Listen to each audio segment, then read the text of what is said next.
Happy Friday, everybody. Dylan Holloway had a hat trick. That's good. But he plays for St. Louis. And the Kraken sleepwalked through another loss last night. 5-1 was the final in St. Louis. Capo Caco actually tied it at 1 goal apiece in the first period, and after that it was pretty much all Blues. The Kraken have lost now 3 of 4 after they won 4 in a row before the Olympics. But Seattle finally gets to play a home game. They haven't played a game at Climate Pledge Arena since last month, January 31st, as a matter of fact. They have Vancouver coming to town tomorrow night at 7 o'clock. A lot of Mariners starters actually started yesterday, probably why they banged out 12 hits and they knocked off the Guardians. The final was 8-7 in Cactus League action in Peoria. Bryce Miller threw 1 1/3 scoreless innings. He gave up just 3 hits, didn't walk anybody. He also had a strikeout. Cal Raleigh looked in mid-season form, both with his bat and with his arm.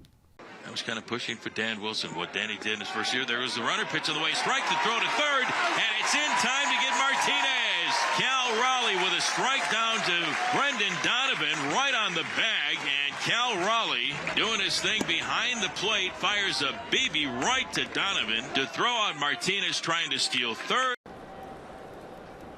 Next pitch. Julio with a swing and a ground ball over the bag at third, a fair ball down the left field line. Cal rounding third, being waved in. He will score. Julio will coast into second base with a stand-up RBI double. And the Mariners have a 1-0 lead right away here in the bottom of the first inning. Back-to-back doubles by Cal Raleigh and Julio Rodriguez. This one right over the bag at third. Down the reach of Kiboom. Here's the pitch, swung on and a fly ball into deep center field. Martinez going back to the warning track, reaches out and eats off his glove. Julio takes off, Ronnie third. He will score.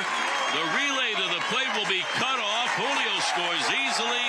Randy Arozarena with a double.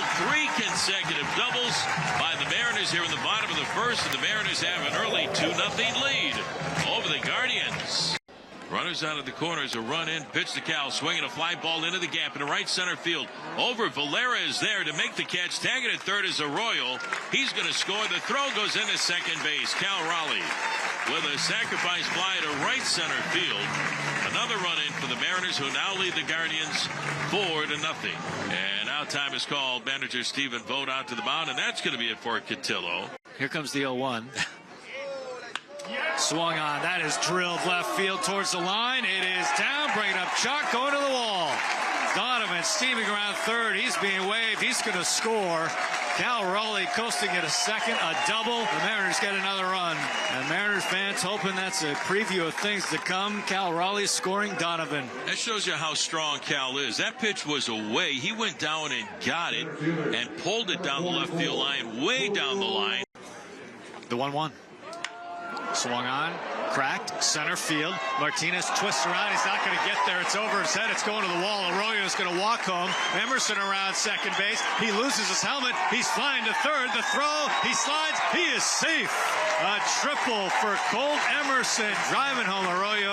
It's 6-2 to the delight of the Mariner fans in Peoria. Yeah, certainly the bench was excited. He was excited. Acknowledgement there, but way to hustle out a triple on a tough fly ball to center. Mariners play the first night game of the spring tonight. In fact, it's going on right now as we speak. They're hosting the Arizona Diamondbacks in Peoria. First pitch is at 5:10. By the way, Louis Castillo is set to make his first start of the spring.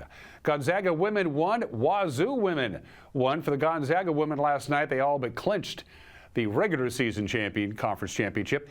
They beat St. Mary's and did it rather easily, 75-67.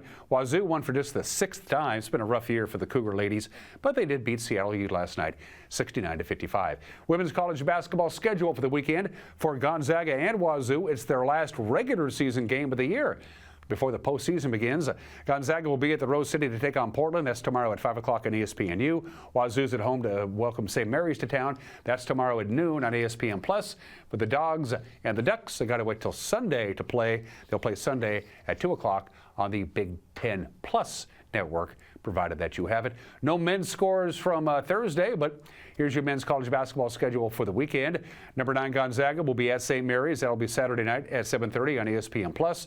Earlier in the day at 1 o'clock on Fox Sports 1, Washington will host Wisconsin, and Wazoo will be in Malibu to take on Pepperdine tomorrow night at 5 o'clock. That on ESPN+.